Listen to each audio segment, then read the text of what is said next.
περιοχή μας. Θεωρείτε δηλαδή ότι η Δημοτική Αρχή δεν έχει χειριστεί σωστά και άλλα θέματα στο Δήμο Απογονίου? Βεβαίως. Πάρα πολλά ζητήματα. Το παράδειγμα θα είναι να πούμε πάλι για τα σφαγεία που ανέφερα προχθές και το αναδείξαμε. Δηλαδή πριν από τη Δευτέρα περίπου κλείσανε τα σφαγεία και του Κεφαλοβρύσσου και του Παρακαλάμου. Εμείς δεν ενημερωθήκαμε, οι κτηνοτρόφοι και οι επαγγελματίες μας πήραν τηλέφωνο, μας ενημερώσανε, εμείς το αναδείξαμε, αναφέραμε ότι πραγματικά είναι απαράδεκτο σήμερα σε μια κτηνοτροφική και αγροτική περιοχή δύο σημαντικές υποδομές της περιοχής μας να κλείνουν χωρίς να αναφέρονται οι λόγοι. Θα μπορούσαν να ενημερώσουν, θα μπορούσαν να γίνει μια σύσκεψη. Εγώ σας λέω, κάνανε πρόπερση έκτακτο συμβούλιο για το Παναγίδιο του Κεφαλοβρύσσου. Προσέξτε. Και δεν μπορούν να κάνουν ένα έκτακτο συμβούλιο, δημοτικό συμβούλιο, για τα θέματα των σφαγείων. Διότι η εμπειρία μας εδώ είναι μεγάλη. Εμείς λειτουργήσαμε το σφαγείο του Κεφαλοβρύσσου, το οποίο, ναι, το λέω, είχε και κέρδη. Με μια πραγματικά σωστή πολιτική, με τους κτηνοτρόφους, με τους επαγγελματίες της περιοχής. Γιατί το αποσιωπήσανε και δεν το είπανε στους κατοίκους, στους κτηνοτρόφους, σε εμάς την αντιπολίτευση, να βρούμε το πρόβλημα και να το λύσουμε. Και προσέξτε, στο Δημοτικό Συμβούλιο προχθές πικράθηκαν, διότι εμείς το αναφέραμε στην τηλεόραση, διότι τότε βεβαίως αναδείξαμε το θέμα και τότε είχαμε και την ευκαιρία. Και στο Δημοτικό Συμβούλιο το θέσαμε από την αρχή προημερήσιες διάταξης να συζητηθούν για τα σφαγεία. Τι αποφασίστηκε στο Δημοτικό Συμβούλιο? Να γίνει συζήτηση στο επόμενο Δημοτικό Συμβούλιο ως θέμα ημερήσιας διάταξης να δούμε το πρόβλημα. Πολύ καλώς και αποφασίσαμε όλοι. Ο κύριος Δήμαρχος, ξέρετε τι είπε χθες? Ότι εμείς θα πάμε στην Αθήνα αυτές τις μέρες να πάρουμε την απόφαση για τη δημοπράτηση των σφαγείων. Δηλαδή, μία ηλυμένη απόφαση που την έχει πάρει ο Δήμαρχος με την ομάδα του θα τη φέρει στο Δημοτικό Συμβούλιο μετά από ένα μήνα για να τη συζητήσουμε εμείς στο Δημοτικό Συμβούλιο. Μα ποιον κοροϊδεύουν? Εδώ άρα φαίνεται ότι άλλα είναι τα λόγια και άλλα είναι οι πράξεις τους. Υπάρχει δηλαδή μία κοροϊδία, όχι μόνο του κύρους του Δημοτικού Συμβουλίου και των μελών. Υπάρχει μία κοροϊδία στην τοπική την κοινωνία την ίδια. Αυτό είναι για μας πραγματικά ακατανόητο και δεν μπορούμε να καταλάβουμε πώς θεωρούν ότι μπορούν να λύσουν ορισμένα ζητήματα, πώς θεωρούν ότι μπορεί να είναι αξιόπιστοι απέναντι στην κοινωνία, όταν άλλα λένε στο Δημοτικό Συμβούλιο, άλλα δια της τηλεοράσεως για να δημιουργήσουν εντυπώσεις και άλλα αποφασίζουν εγκρυπτώς στους διαδρόμους. Η πολιτική δεν γίνεται στους διαδρόμους και γι' αυτό εμείς αναδεικνύουμε τα ζητήματα και ερχόμαστε σε ευθεία ρήξη. Διότι σε αυτά τα φαινόμενα δεν είναι θέμα να πεις τις θέσεις σου ή τα επιχειρήματα. Αυτά τα απορρίπτεις κατηγορηματικά και βεβαίως έχεις σε ρήξη με τις θέσεις και τις προτάσεις τις οποίες κάθε φορά εμείς προτείνουμε στο Δημοτικό Συμβούλιο. Ξέρετε κάτι, κύριε Ντότη, όμως ο κόσμος έχει τόσο σοβαρά προβλήματα που πραγματικά αναρωτιέται για ποιο λόγο δεν μπορείτε να τα βρείτε επιτέλους στη Δημοτική Αρχή και Παρατάξη της Αντιπολίτευσης και να λειτουργήσετε προς όφελος μιας μικρής περιοχής στην ουσία. Απόλυτα θα συμφωνήσω. Και έτσι, και αυτός είναι ο ρόλος του Δημοτικού Συμβουλίου όταν συζητούνται ορισμένα ζητήματα. Το θέμα είναι εδώ ότι πάρα πολλά ζητήματα γίνονται εκρυπτό, πάρα πολλά ζητήματα δεν ενημερώνουν από τη Δημοτική Αρχή. Γι' αυτό και δημιουργείται αυτή η αντιπαράθεση.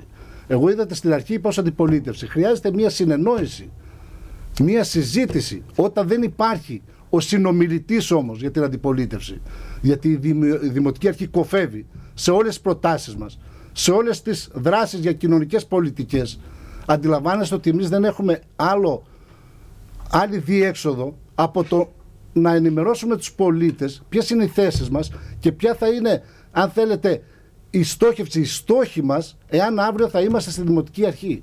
Πρέπει ο κόσμος να κατανοήσει ότι έτσι πως πολιτεύεται η Δημοτική Αρχή δεν πρόκειται να λυθούν τα προβλήματα. Εκεί είναι η διαφορά μας. Δηλαδή η διαφορά είναι και κουλτούρας, είναι και θέσεων, αλλά και αντιλήψεων και πρακτικών. Εμείς δεν μπορούμε να συμφωνήσουμε με τις πρακτικές, άλλα να λένε και άλλα να πράττουν.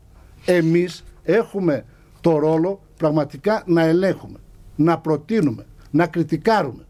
Αυτοί δεν δέχονται την κριτική. Θεωρούν ότι κάθε φορά που εμείς κάνουμε μια κριτική, ότι εντυπωσιάζουμε, ότι το κάνουμε για μικροπολιτική, μικροπαραταξιακά συμφέροντα.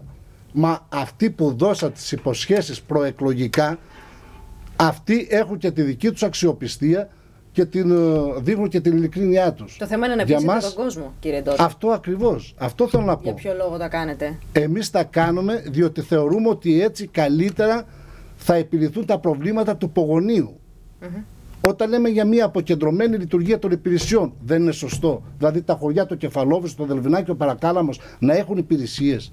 Δηλαδή τι εξυπηρετεί η διεύθυνση, ας το πούμε έτσι, ή το τμήμα αγροτικής ανάπτυξης, εάν θα ήταν στον Παρακάλαμο που είναι μια γεωργική και αγροτική περιοχή. Το ΚΕΦ λειτουργήσε στο Δελβινάκι? Το ΚΕΦ, το Κέντρο Εξυπηρέτησης Φορολογουμένων, λειτουργήσε? Όχι, ακόμα πιστεύω ότι είναι ακόμα στη συζήτηση. Γιατί λειτουργεί, κύριε Ντότη? Αυτά ακριβώς. Είδατε ότι εξαγγέλθηκε τότε ότι ναι, το κάναμε, αλλά θέλει καθημερινή διεκδίκηση σε αυτά τα ζητήματα. Βεβαίως θέλει να τρέξεις, να διεκδικείς συνέχεια. Αυτή είναι η πολιτική. Έχει και η αντιπολίτευση την ευθύνη της και το ρόλο. Την ευθύνη έχουμε και εμείς όταν τα αναδεικνύουμε. Εμείς εμπιστευόμαστε στη συζήτηση όταν μας λέει ο Δήμαρχος ότι εγώ το έχω κανονίσει και εμείς περιμένουμε. Τσιγκλίστηκε που πρέπει λίγο παραπάνω. Απόλυτα θα συμφωνήσω. Και για την καθαριότητα εμείς συζητάγαμε συνέχεια στο Δημοτικό Συμβούλιο, τους προτρέπαμε πραγματικά να δημιουργήσουν προϋποθέσεις για την κοινωνία, είχαμε τις διαμαρτυρίες και βεβαίως μετά βγήκαμε με ένα δελτίο τύπου να ενημερώσουμε τους πολίτες ή όταν πηγαίνουμε στα χωριά τους λέμε αυτά που κάνουμε εμείς. Εμείς δεν μπορούμε να κάνουμε κάτι παραπάνω. Εξηγήστε τώρα ότι στη γιαγιά από το Δελβινάκι και από τα κτίσματα ότι θα πρέπει να έρθει στα Γιάννενα. Όχι. Για τα φορολογικά της ζητήματα. Καταλαβαίνω απόλυτα ότι είναι πάρα πολύ δύσκολο. Όμως ξέρετε, την πολιτική τη φτιάχνει αυτός που αποφασίζει, που λειτουργεί. Εμείς γι' αυτό είπαμε. Πρέπει ή δεν πρέπει να κάνουμε την κριτική? Πρέπει ή δεν πρέπει να αναδεικνύουμε τα προβλήματα? Πρέπει ή δεν πρέπει να φανερώνουμε, να αποδείξουμε ποιοι είναι οι σκηνοθέτες μιας πολιτικής που δεν βγάζει πουθενά? Αυτός είναι ο ρόλος μας. Εμείς τον ασκούμε αυτό το ρόλο. Και αν θέλετε με δυνατή φωνή, διότι και αν καταλαβαίνετε από όλα αυτά που γίνονται, δηλαδή όταν υπάρχει μια επιτροπή που έχει την πλειοψηφία, η Δημοτική Παράταξη του κ. Καψάλη, και βγαίνει με δελτία τύπου ή κατηγορεί την αντιπολίτευση, αυτό τι σημαίνει? Ότι αναγνωρίζει ότι ο ρόλος μας είναι πάρα πολύ δυνατός μες στην κοινωνία, ότι έχουμε γίνει πλέον μια πλειοψηφία στην κοινωνία και νιώθουν αδύναμοι. Όμως αυτό είναι άσχημο για την ίδια τη Δημοτική Αρχή. Άρα, εάν νιώθει ότι εμείς είμαστε δυνατοί, ότι έχουμε προτάσεις, ας κάτσει στο τραπέζι να συζητήσουν. Εμείς αυτό θέλουμε. Το διάλογο. Θέλουμε ένα συνομιλητή αξιόπιστο. Τόσες προτάσεις που έχουμε πει. Σας λέω ένα παράδειγμα για το Ρογκόζι. Είπαμε να δημιουργήσουμε ένα μικρό υδροηλεκτρικό εργοστάσιο για να έχουμε έσοδα.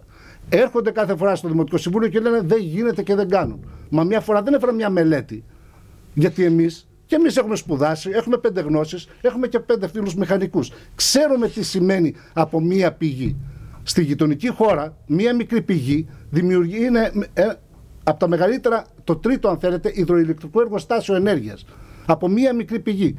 Και εμείς έχουμε τόσα νερά, τόσες πηγές και μας λένε δηλαδή ψευδός βεβαίως ότι δεν μπορεί να γίνει ένα μικρό υδροηλεκτρικό για να έχουμε έσοδα. Μάλιστα. Όταν βλέπουμε τα έσοδα του Δήμου ότι δεν εισπράττονται, δεν δημιουργούνται οι προϋποθέσεις, η αποτελεσματικότητα, ξέρετε πώς είναι στην ίσπραξη εσόδων και ωφελούμενων, 13%. Αυτή είναι η αποτελεσματικότητα της Δημοτικής Αρχής του κ. Καψάλη, του κ. Βιρβίλη και του κ. Κουκουλάρη. Σας ευχαριστώ πάρα πολύ, κύριε Ντότη, που ήσασταν σήμερα εδώ. Να είστε καλά και εγώ σας ευχαριστώ. Καλό βράδυ να σας ευχηθώ. Ευχαριστώ πολύ.